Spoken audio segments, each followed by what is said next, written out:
রাজধানীর এফডিসিতে সাক্ষাৎকার নিতে গিয়ে বিতণ্ডায় জড়ানো সাংবাদিকদেরকে পিটিয়েছে বাংলা সিনেমার একদল নায়ক ও ভিলেন। এতে ৩৫ জন সাংবাদিক আহত হয়েছে। তাদের মধ্যে অন্তত ১০ জনকে বিভিন্ন হাসপাতালে ভর্তি করা হয়েছে। মঙ্গলবার শিল্পী সমিতির নবনির্বাচিত কমিটির শপথ গ্রহণের পর শিল্পী সমিতির কার্যালয় প্রাঙ্গণে এই ঘটনা ঘটে। সিনেমায় ব্যবহৃত লাঠি সোঁটা দিয়ে সাংবাদিক ও ইউটিউবারদের বেধড়ক পেটায় শিল্পী ও কলাকুশলীরা।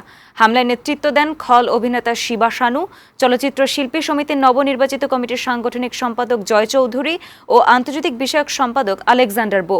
হামলার বিচার চেয়েছে আহত সাংবাদিকরা। ঘটনায় তদন্তে সাংবাদিক ও শিল্পীদের সমন্বয়ে ১১ সদস্যের কমিটি গঠন করা হয়েছে।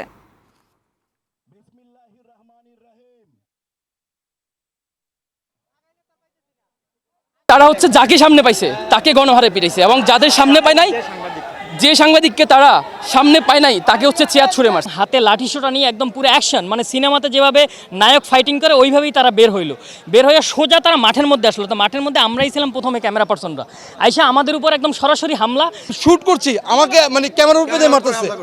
তার মানে তারা কি শিল্পী না, তো তারা তো সন্ত্রাস। অবশ্যই তারা যদি শিল্পী হতো তাহলে আমাদের আঘাত করতো না।